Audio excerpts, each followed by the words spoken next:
tout est grâce et lumière et beauté. Et beauté, source de cette vie qui sans lui ne serait qu'ennui. C'est douce, pleine, c'est fort à goût, c'est bon, saveur amie en toute saison. Elle nous a comblés de bienfaits, et nous les âmes qu'avons-nous fait, coupés en mort à son manger, réduits à bête.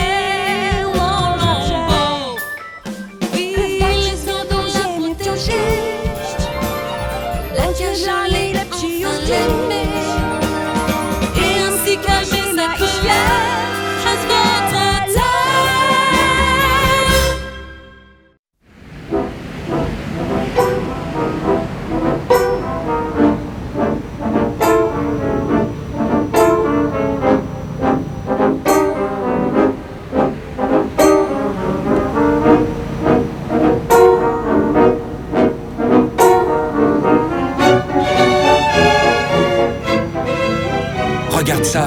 Hein? Quoi? Oh oh. Oh. On dirait que nous avons là quelque chose d'intéressant. Un échinoderme de toute beauté. À toi de jouer, Igor.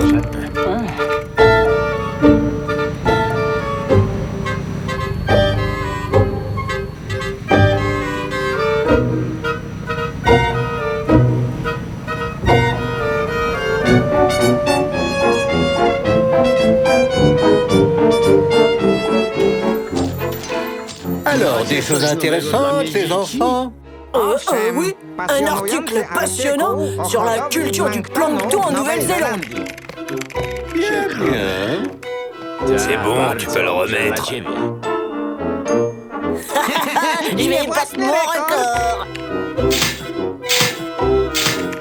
L'élevage du plancton, hein? Non. Bravo, à cause de toi, j'ai perdu. Et alors? C'est pas grave, parce que c'est rien qu'un jeu. Écoutez ça, une expédition sous-marine a découvert 6 nouvelles espèces d'invertébrés au fond de l'océan Atlantique. Très bonne nouvelle. Mais vous savez, des espèces inconnues, il y en a encore des millions et des millions. Tant que ça. Oui, cela s'appelle la biodiversité. On va en parler, si vous voulez. Passons plutôt à côté. On va faire une petite pause. D'accord, maestro. On a répertorié et nommé quasiment tous les mammifères, tous les oiseaux et reptiles qui peuplent la planète. Mais pour les insectes, les mollusques, les champignons, il reste encore à faire. Et sans même parler des virus, des bactéries qui grouillent partout. Quoi? Vous voulez dire même sur moi? Oh oui, par dizaines de milliers.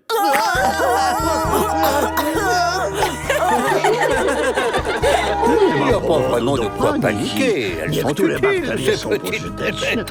Elles mangent nos poumons, par exemple. Est-ce qu'il existe des espèces inutiles? Non. Elles ont tout un rôle à jouer dans la chaîne de la vie. Les herbivores mangent les plantes et sont mangés par les carnivores qui finissent dans notre assiette. Et l'homme, qui est-ce qui le mange? Moi, je dis les dinosaures mangent l'homme, comme dans le film avec les raptors. Oh, ça c'est du cinéma. En réalité, hommes et dinosaures n'ont jamais coexisté. Heureusement pour les dinosaures, si on avait été là, on n'en aurait fait qu'une bouchée. C'est nous les plus forts et les plus malins. Ah, tu crois ça? Oui, évidemment. Eh bien, tu vas nous le démontrer. Alors, qu'est-ce que tu attends? J'y vais. Je vais y aller. Vous allez voir.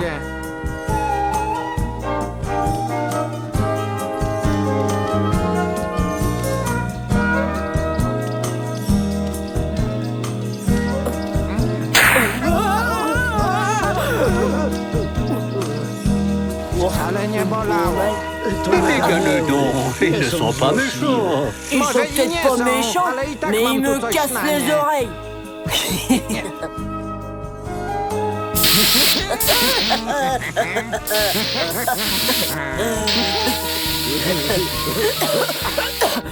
Et voilà le travail. Qui c'est le plus fort?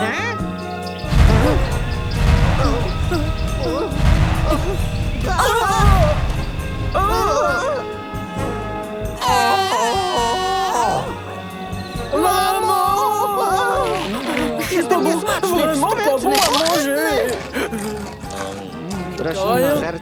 Il est végétarien.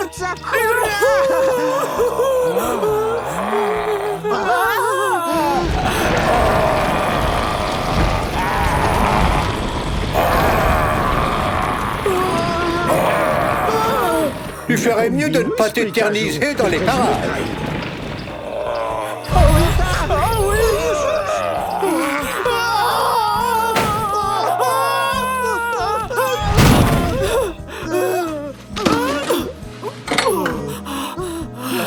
Tu vois qu'ils étaient balèzes, les dinosaures. Cela ne les a pas empêchés de disparaître. À cause d'une météorite, c'est bien ça?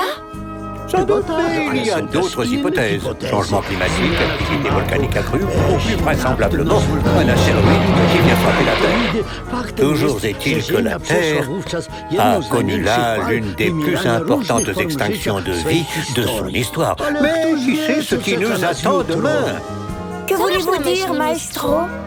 La grande chaîne du vivant est de nouveau menacée. Et cette fois, la météorite, c'est nous. Eh oui, nous les hommes. C'est vrai que les vivants sont de nouveau menacés? Il ne peut nier que, depuis l'apparition de l'homme, beaucoup de choses ont évolué. Aussi longtemps qu'ils pratiquaient la chasse et la cueillette, nos ancêtres se servaient selon leurs besoins et se déplaçaient en fonction du gibier. Tout cela va changer au néolithique. On se protège des prédateurs, mais dans le même temps, on domestique de nombreuses espèces. On sélectionne les meilleures. Maman, j'ai remarqué que les vaches noires donnaient plus de lait. Peut-être, mais la viande des blanches est bien patente. On favorise la reproduction de certaines races, on fait des croisements, et il en va de même pour les blancs. On cherche celles qui ont une meilleure croissance, un meilleur rendement. Regarde.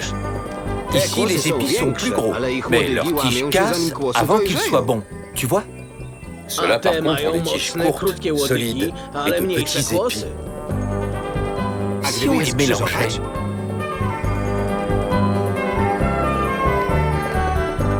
Le problème quand on uniformise les espèces, c'est qu'on appauvrit leur capital génétique.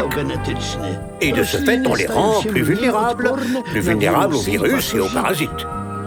Allez les gars, à table.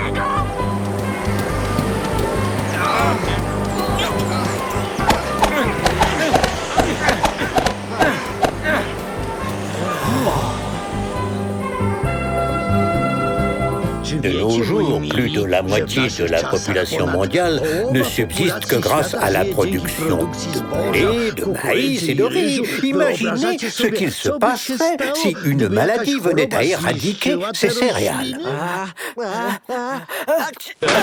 Quelle catastrophe! Oh oui, tout à fait. Ce serait une catastrophe. La famine pour des millions d'individus. La nature a besoin de diversité, l'homme a besoin de diversité. Saviez-vous que 80% des médicaments contre le cancer, les maladies cardiaques et tant d'autres utilisent des substances actives dérivées des plantes? Et l'arbre à pain préconisé contre les douleurs rhumatismales et l'hibiscus, riche en vitamine C, l'arbre à maté aux vertus tonifiantes. La nature est un formidable réservoir. Voyez la mer qui nous prodigue tant de bien. On la détériore, on la salit, on l'épuise en pêchant au-delà de ses possibilités. La forêt tropicale. Il y a là 50 000 espèces d'arbres et des millions de plantes ou d'animaux inconnus. Quand on séquence l'arbre tropical, on peut porter sur lui des centaines de coléoptères. On imagine toute la faune mise en péril à chaque fois que l'un d'eux meurt. C'est rien que des insectes. C'est moins grave que, je sais pas moi, la disparition d'une baleine ou d'un éléphant. Au moment détrompe-toi, dans la chaîne du vivant, les animaux les plus petits ne sont pas les moins utiles. Ils transportent le pollen. Ils nettoient. Ils fertilisent le sol. Et ceux qui mangent les récoltes, hein? Alors ceux-là, des pesticides. Faut les éliminer. Vois-tu le problème avec les pesticides, c'est qu'ils ne se contentent pas d'éliminer les nuisibles.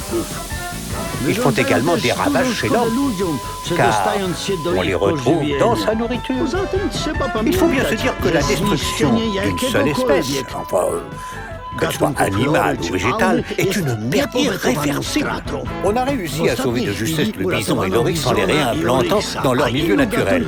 Mais pour ces deux miraculés, combien y a-t-il eu de sacrifiés par cupidité ou par bêtise? L'auroch, disparu au XVIIe siècle. Le grand pingouin de l'Atlantique Nord, exterminé au milieu du XIXe siècle.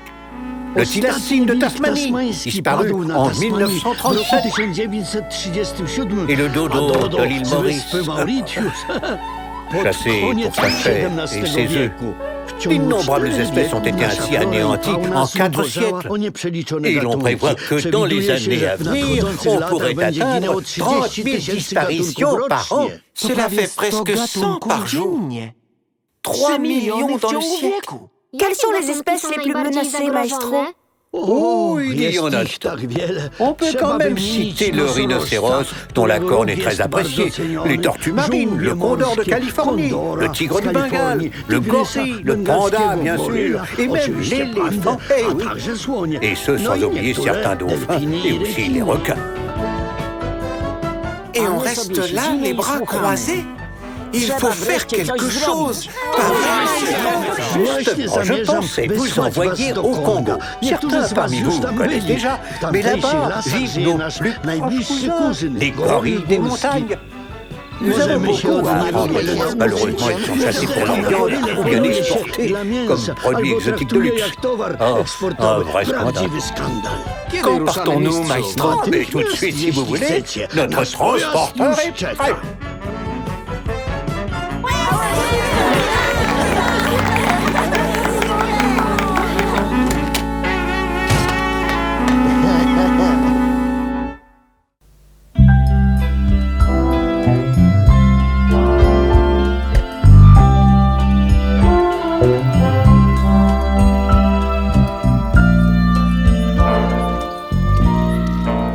Vous en avez une drôle de dégaine habillée comme ça. Hé, il faut se protéger des moustiques. Faites comme nous.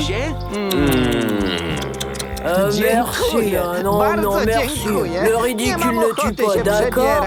Mais on préfère pas prendre de risques. Comme vous voulez.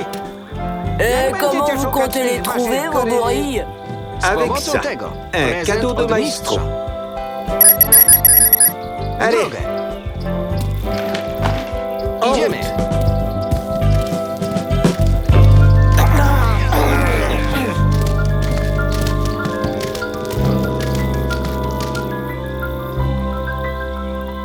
Regardez. Comme c'est beau.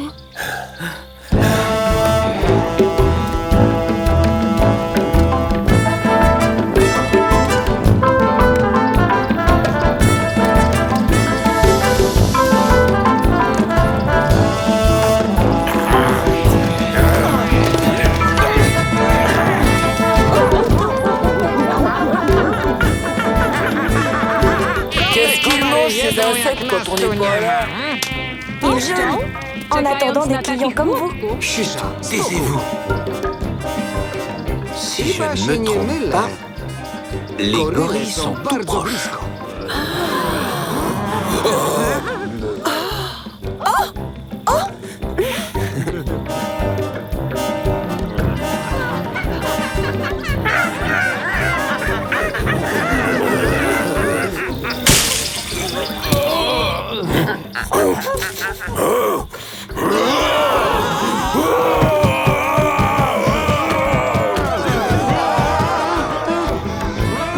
C'est une parade d'intimidation.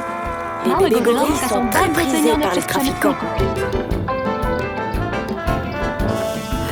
Nous ne te voulons pas de mal, ni à toi, ni à ta famille.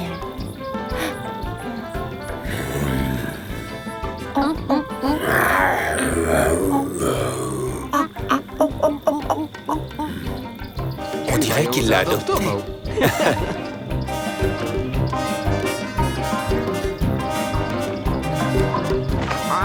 On va leur faire une bonne blague. Des gorilles qui parlent. Qui vont halluciner. Eux qui se croient si malins. Ils sont gentils, comme ils sont doux. Oui, prudence quand même. Ils pourraient te décoller la tête d'une seule gifle s'il leur en prenait l'envie. Samica jest wyraźnie zdenerwowana. Hey, qu'est-ce qui leur prend? Ils ont senti quelque chose. Je crois qu'on a tout intérêt à faire comme eux.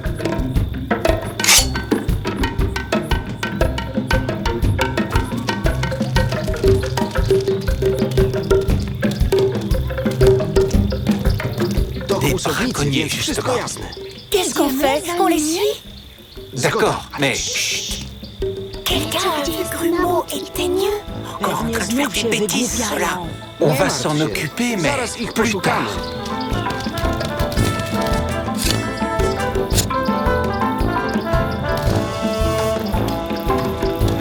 Hey, tu vois ce que je vois? On va se faire du fric avec cela.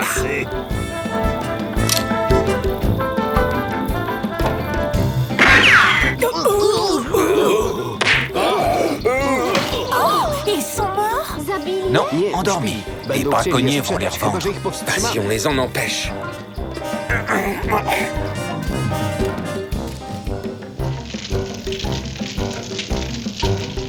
Je prends le premier tour de garde. On y va. On attend un peu.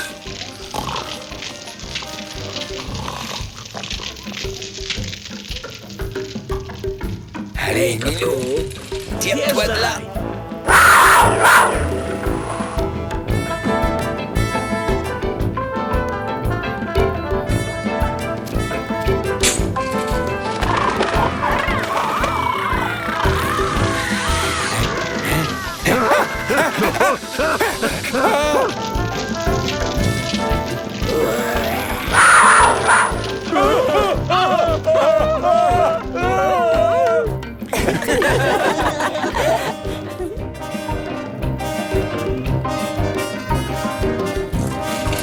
Allez, sortez. Qu'est-ce qui se passe? Venez voir ça. Étonnant, ça. Tiens, Psy, qu'est-ce que tu fais là?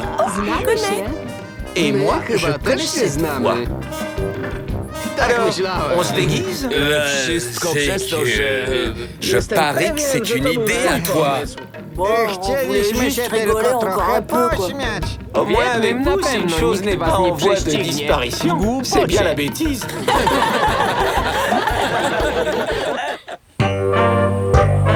N'y a-t-il pas un moyen plus efficace, Maestro, pour protéger les gorilles du Congo? Il faudrait pouvoir faire comme au Rwanda. Les gorilles sont devenus l'emblème de ce pays. Il paraît qu'ils ont converti 10% de leur superficie en parcs nationaux. C'est vrai. Et on serait bien inspiré de suivre cet exemple. Les aires protégées représentent seulement 3% de la surface globale de la planète. Faut multiplier les réserves sur Terre et dans la mer.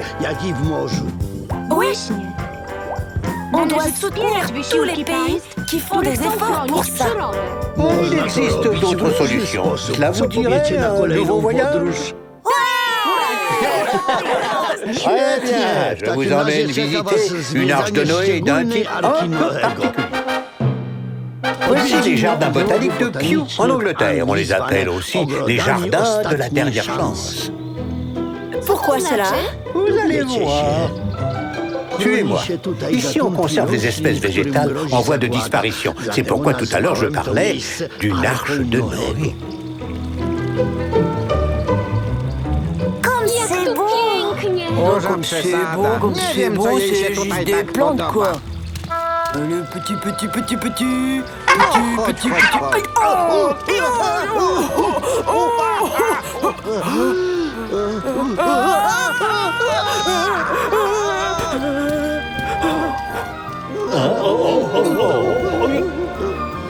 Plastique. Bon, voilà le manuel. C'est quoi ça? Lechium Wild Pretty. Une plante des îles Canary que l'on a réimplantée alors qu'elle avait presque totalement disparu. Ah, et celui-là, on dirait une bouteille de soda. Ce qui est moins drôle, c'est qu'il n'en reste que 8 exemplaires à travers le monde. Comment ça se fait? C'est tout simple, l'introduction de lapins sur les îles Mascaret.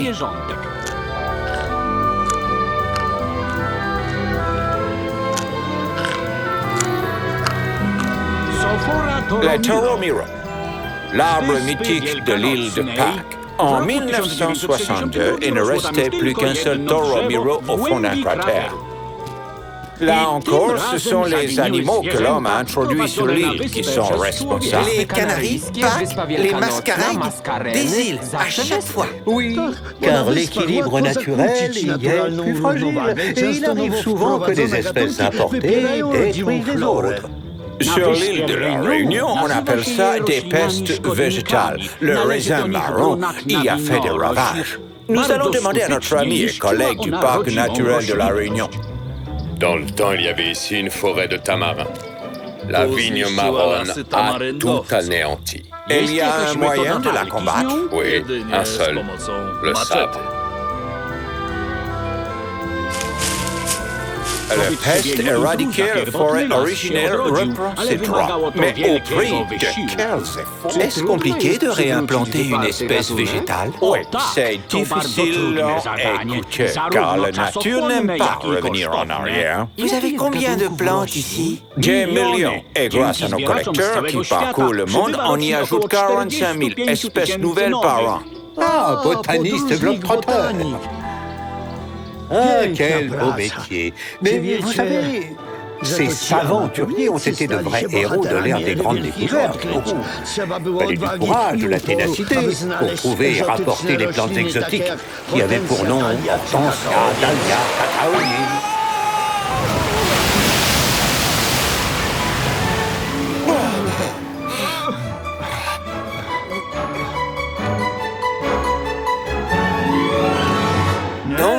Non, pas question.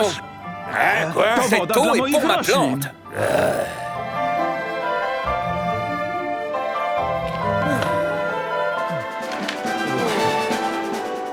Oh non, mais fameux, peux-tu arrêter? Ça va, maestro? Ah oui, excusez-moi, j'avais la tête ailleurs. Ah, le frisson de la grande aventure, ça vous emporte, vous savez. Et toutes ces trouvailles sont-elles stockées ici? Non, la plupart des graines sont entreposées dans des réserves spéciales ou banques. Ainsi conservées, on pourra les planter et les faire germer dans 200 ou même 300 ans.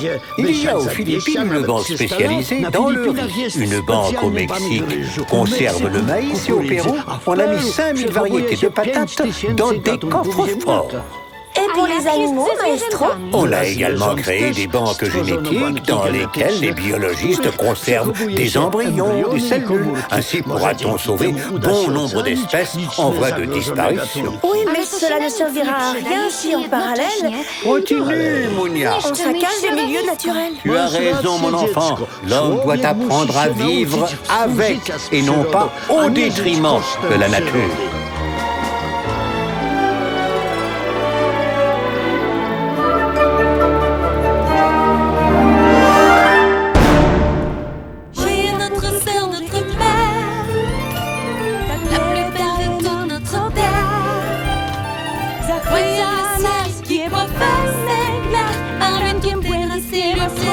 Play.